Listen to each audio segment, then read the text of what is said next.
शर्मा, अरुण विहार resident welfare association के chairperson brigadier Ashok हाक व वाइस चेयरपर्सन अनीता अरोड़ा द्वारा अपने क्षेत्र के निवासियों की बिजली की समस्या को देखते हुए एक मीटिंग का आयोजन किया गया। इसमें नोएडा बिजली विभाग के अधिकारी व स्थानीय लोग उपस्थित रहे। मीटिंग का उद्देश्य स्थानीय लोगों की समस्याओं को बिजली अधिकारियों के सामने उजागर करना था। बिजली विभाग की ओर से चीफ इंजीनियर, सुपरिटेंडेंट इंजीनियर, क्षेत्र के एसडीओ उपस्थित रहे। क्षेत्र के लोगों की समस्याओं को ध्यान से सुनने के बाद बिजली विभाग के कर्मचारियों ने आश्वासन दिया कि वे 10 या 15 दिन के बीच सभी समस्याओं का हल कर देंगे। पेश है हमारे रिपोर्टर की रिपोर्ट। अर्थिंग का भी मैम लास्ट टाइम फैब्रिको फर्म जो टर्न की बेस पे काम होता है, फैब्रिको फर्म ने भी अर्थिंग का काम किया था। स्विच यार्ड सब स्टेशन पे भी हुआ था, डीटी पे भी हुआ था, और जो कुछ रह गई थी उसको हमने नए नेक्स्ट उसमें आरटीएसएस में ले लिया है, टेकअप कर लिया है। वो फिर अब नेक्स्ट जो जैसे एबी कंडक्टर का होगा, ये जो फेजेज में काम होंगे उसमें हम इसको कंसिडर करा देंगे।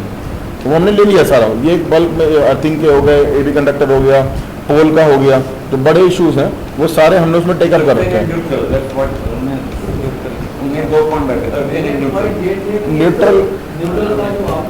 न्यूट्रल का सर मैं एक बार डीटीज को पूरा थोरोली एक बार और एग्जामिन करा दूंगा, कहीं कोई वीक है तो मैं उसको ठीक कर।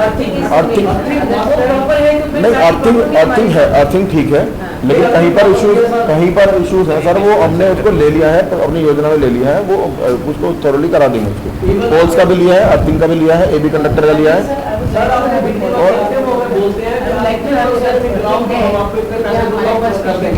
अभी हम लोग की जब पिछली बार एमडी मैम के यहाँ से मीटिंग हुई थी, तो उसके बाद से हम लोगों ने अलग से बात करके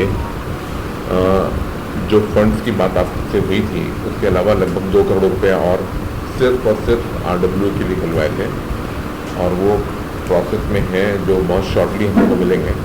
और ये आपके यहाँ जो एसी साहब बैठे हैं और जो दूसरे एसी साहब हैं, उन 2 एसी साहब लोग जो हैं, तो जैसे ही फंड्स मिलते हैं तो आप लोगों से, जैसे पिछली बार आपका कंसर्न था कि हम लोग को इन्वॉल्व नहीं किया गया, तो इन्वॉल्व इसलिए नहीं किया गया था क्योंकि फंड्स जो बड़ी प्रॉब्लम थी उनको देखा गया था, तो उसमें आपका सीधे इन्वॉल्वमेंट नहीं था। अगर स्टेशन में कोई काम होना है तो आपका इन्वॉल्वमेंट, लेकिन ये 2 करोड़ रुपये सिर्फ आरडब्ल्यूए के लिए ही डेडिकेटेड है, और इसमें दोनों एसी साहबान जो हैं वो आप लोगों से संपर्क करके, मतलब कोऑर्डिनेशन भी करके ये तय करेंगे कि कहाँ पैसा वो खर्च करना है, फीडर पैनल पे करना है, कहाँ किस जगह आपको लगता है कि आपकी पैसे की रिक्वायरमेंट है जहाँ पर फंड।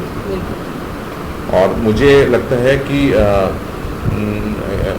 इन समर्स में चाहे मैम की वजह से, चाहे आपकी वजह से, या और लोगों की वजह से भी, ये जो कुछ पॉइंट्स हैं जो लखनऊ तक भी हाईलाइट हुए हैं, और कुछ पॉइंट्स आप लोगों की वजह से हुए, कुछ हम लोग ने भी हाईलाइट किए हैं। और मुझे ऐसा लगता है कि लखनऊ में भी हीट है नोएडा को लेकर के, और आने वाले समय में the things will be better, मुझे लगता है, क्योंकि मुझे भी लगता है कि नोएडा जैसी जगह में पावर सप्लाई की पोजीशन बहुत ज़्यादा अच्छी होनी चाहिए। जिस हिसाब से यहाँ पर हम लोग रेवेन्यू इकट्ठा करते हैं, और पूरे यूपी का 20% 22% रेवेन्यू हम अकेले इकट्ठा करते हैं सिर्फ नोएडा में, तो ये हमने भी अपने मैनेजमेंट से कहा हुआ है कि अगर आप हमसे कहते हैं छोटी छोटी प्रॉब्लम्स को, और हम उन प्रॉब्लम्स को सॉर्ट आउट नहीं कर पाते जस्ट बिकॉज ऑफ फंड्स, तो ये हम लोग को भी बहुत बुरा लगता है, और हमारी टीम को भी बहुत बुरा लगता है।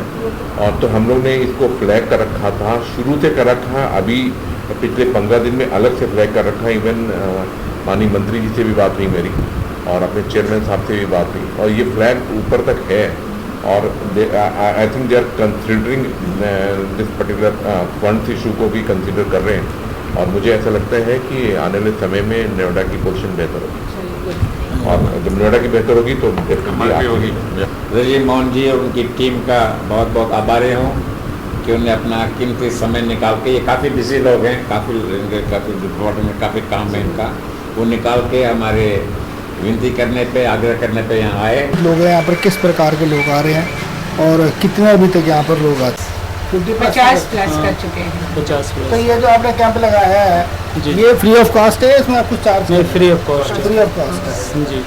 हमारा काम है कि सर लोगों को अवेयर करें इसके बारे में कि हम बहुत लोग क्या होता है कि कभी कहीं आंखों में दिक्कत होती है तो उसको लेके बैठे रहते हैं, तो उसको टेस्ट करवाने पे ही पता चलता है हमको ये दिक्कत है। कभी कभी क्या होता है हम लोग को एक आंख से तो साफ दिख रहा है, एक आंख से नहीं दिखता, तो लोगों को लगता है कि हमारी दोनों आंख वर्क कर रही है। तो हम लोग कभी कभी ऐसे पेशेंट आते हैं, चेक करते हैं, तो एक लोगों के आंख में एक से विजन है, एक में विजन चला जा चुका है। अगर उनका इलाज टाइम से नहीं होता है तो उस कंडीशन में उनकी आंखों में एम्ब्लाइपिया हो जाता है, जिसको लेजी आई कहते हैं। तो उस कंडीशन में हम उनका विजन इम्प्रूव, कितना भी लेंस लगा ले, इम्प्रूव होने में दिक्कत होती है। तो सर जैसे जो अभी आप यहाँ पे देखेंगे कोई अगर बीमारी डायग्नोज होती है तो उसका फिर इलाज कैसे होता है, कहाँ पर? उसका इलाज सर अपना एक हॉस्पिटल है, उसमें हम लोग रिफ़र करते हैं कि वहाँ पे जाके आप ये टेस्ट करवा सकते हैं जी। तो वो उस हॉस्पिटल में उनका इलाज फ्री होता है या उसके बीच में कुछ कंसेशन रेट पे होता है? डिस्काउंट देके हम लोग करते हैं जी जी।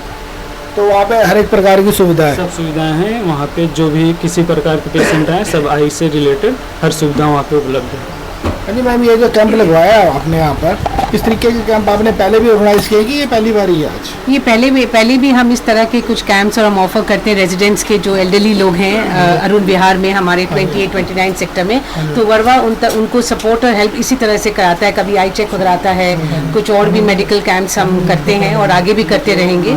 और ये कैंप्स वो कैंप्स है जहाँ पे it is with in the society, तो लोग उठ के आते हैं, इनको चेकअप कराते हैं। अभी देखेंगे 50 से 60 लोग सुबह से आ चुके हैं और वो और भी आते रहेंगे। और हम इस तरह से उनकी मैं और ब्रिगेडियर अशोक हक जो है वर्वा के जो ऑफिशियल हम जो है रिप्रेजेंटेटिव्स हैं, हम चाहते हैं कि जितना ज़्यादा हम हेल्प और सपोर्ट इनको दे सकें, बिकॉज उतना हम करते रहेंगे।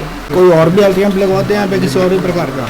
हाँ, चलता है। योगा कैंप का भी प्लान हो रहा है जो हमने AVCC को बोला कंडक्ट करने के लिए, इंटरनेशनल योगा डे पे, और वो फ्री कैंप चलाते हैं और दिल्ली से साकेत से आते हैं, वो भी चलाएंगे कैंप। अच्छा, तो सर जैसे जो कि और भी फ्री तरीके हेल्थ चेकअप होते हैं योगा के अलावा भी, वो भी कुछ इस प्रकार का कैंप भी लगाते हैं? या इसका जैसे कैंसर अवेयरनेस कैंप लगा था दिसंबर में, और एक जनरल हेल्थ चेकअप ये कैंप लगा था। ये आप नेक्स्ट कैंप कब तक प्लान कर रहे हैं आप, ताकि जो दर्शक देख रहे हैं उनको पता लगे? ये नेक्स्ट कैंप भी हमारे पास प्रपोजल आते हैं, बेस्ड ऑन दैट डिसाइड करते हैं। आपको कैसा लग रहा है जब आप चेक कराने के लिए आई, आपको किस प्रकार की सुविधा लग रही है? अच्छा लग रहा है, एकदम हो गया हमारा। मतलब आपको लाइन में नहीं लगना पड़ा, कहीं जाकर कहीं भी आपको कोई परेशानी नहीं और मुफ्त भी हो गया, तो आपको अच्छा लग रहा है? अच्छा लग रहा है। आपको कैसा लग रहा है? नहीं, ठीक लग रहा है। तो क्या अभी हमने देखा कि यहाँ पर आपने इस जो सेक्टर है आपके 37-29 जो भी आपके अरुण विहार और वेलफेयर एसोसिएशन के अंतर्गत आते हैं, उनमें काफ़ी ज़्यादा बिजली की समस्या है। मैक्सिमम जो था लोगों के, जितने यहाँ पे मैंने देखा कि लगभग 50 के करीब लोग आए हुए थे, तो सबकी एक कॉमन समस्या थी, जैसे कि बिजली की तारें लटक रही हैं, जंक्शन बॉक्स नहीं है, जो ट्रांसफार्मर उनकी प्रॉपर मेंटेनेंस नहीं हो रही है, वहाँ पे घास नहीं कट रहा, कुछ नहीं हो रहा है। तो ये सारी समस्या जो है कि बहुत छोटी छोटी समस्या आप देखिए कि जो तारे हैं वो लटक रही है, उनको ठीक किया जा सकता है। चलो जो पुरानी वायरें हैं तो मान लिया कि ऊपर से फंड रिलीज कराने पड़ते हैं, लेकिन मैंने देखा कि आपने जो यहाँ पे लोग आए थे उनकी ये समस्या थी, और जो आपके जो चीफ इंजीनियर आए हुए थे उन्होंने क्या आश्वासन दिया? आपको लगता है कि वो इस पर कार्य करेंगे? देखिए सर, वो करे ना करे, लेकिन हम as representatives, as chairman brigadier Ashok Haq और मैं मिसेस अनीता अरोड़ा, हम उनके पीछे लगे रहेंगे। और क्योंकि हम देख रहे हैं कि कुछ चीज़ें हमने कराया भी है और ये प्रेशर और सीधा इनके ऊपर भी प्रेशर पड़ता है, और हम ये चीज़ें जैसे वोल्टेज हैं, फ्लक्चुएशंस हैं, और दूसरा पोल्स हैं, मीटर्स हैं, जंक्शन बॉक्सेस हैं, ये तो हम इंश्योर करेंगे कि ये हमारे इस 15-20 दिन से, जैसे मैंने आपको बताया 15-20 दिन में ये काम शुरू हो जाएगा। और उम्मीद है कि एटलीस्ट ये चीज़ें जो ज़रूरी चीज़ें जैसे मीटर्स हैं, बहुत पुरानी मीटर्स हैं, ट्रांसफार्मर्स हैं और पोल्स हैं जिनकी हालत बुरी है, तो मैं श्योर करूँगी कि हम लोग सब मिल के काम करेंगे। कार्य है, चलो मान लिया पोल है, उसके लिए एक फंड अरेंज करने पड़ते हैं, ऊपर से परमिशन लेनी पड़ती है, ट्रांसफार्मर के लिए परमिशन लेनी पड़ती है, लेकिन ये जो मेंटेनेंस के छोटे छोटे काम है ये क्यों नहीं कर पाते लोग? क्या इनके पास मैन पावर की कमी है? मैन या पावर ये की जानबूझ के लापरवाही है? नहीं, देखिए ऐसा होता है, ये तो अपनी रफ्तार में कर रहे हैं ना, लेकिन हमें जो है, हमें तो रिजल्ट्स चाहिए, हमें हमारे रेजिडेंट्स के लिए आराम चाहिए। इस समझ में वो बेचारे बिजली के बिना रहते हैं, तो ये हम इनके ऊपर में हम प्रेशर बनाते हैं और हम इनको बताना चाहते हैं कि ये चीज़ें जो है खाली बातों से नहीं होती है, इसको हमें we are going to make sure that they are going to put it into action, और अनदर 20 डेज में हम इंश्योर करेंगे कि हम इनके पीछे, इनके साथ लग के और हम काम शुरू करवा के ही रहेंगे। सर, जैसे कि अभी बिजली विभाग ने खुद बताया, अपने मुंह से कबूल किया कि जो नोएडा है, यहाँ से जो 22% रेवेन्यू जाता है, ठीक है, सरकार को, तो फिर भी क्यों नहीं ये बिजली की जो छोटी छोटी समस्याएं हैं, इसके लिए फंड सरकार से रिलीज करवा पाते हैं, क्यों नहीं उसको ठीक कर पाते हैं, क्यों जो हमारे पावर मिनिस्टर है इसका संज्ञान नहीं लेते? पहले क्या था कि CEO फंड करती थी बिजली डिपार्टमेंट को, वो इन्होंने बंद कर दिया है, जिससे इनके पास फंड क्रंच हो गया और प्रॉब्लम आ गई। अभी लखनऊ में मीटिंग हुई थी, पावर मीटिंग, जिसमें मैडम ने अटेंड किया था, पावर मिनिस्टर, उन्होंने प्रॉमिस किया एंड वीडियो कॉन्फ्रेंसिंग में CEO को बोला है कि इनको आप फंड करिए जैसे पहले करते थे, ताकि काम बढ़े। ये पुरानी कॉलोनी है and she agreed to give them funds, तो फंड अवेलेबल उम्मीद होगा है तो कि हमारा काम शुरू हो जाएगा, और हम बहुत थैंक्स करते हैं के शर्मा जी को, जिन्होंने हमारे लिए इतना सपोर्ट किया है और आगे भी करते रहेंगे। और हम भी एज रेजिडेंट्स फर्स्ट, कि हम भी चाहेंगे कि हम अपने रेजिडेंट जो हमारे 28, 29 और 37 सेक्टर है, वो खुश रहें और उनको बिजली मिले, वोल्टेज की प्रॉब्लम ना आए, और हमारी जो इलेक्ट्रिसिटी डिपार्टमेंट है, इनके साथ में हम प्रेशर बनाते रहेंगे और हम अपना जो रिस्पॉन्सिबिलिटी है वो हम कैरी आउट करते रहेंगे। Thank you.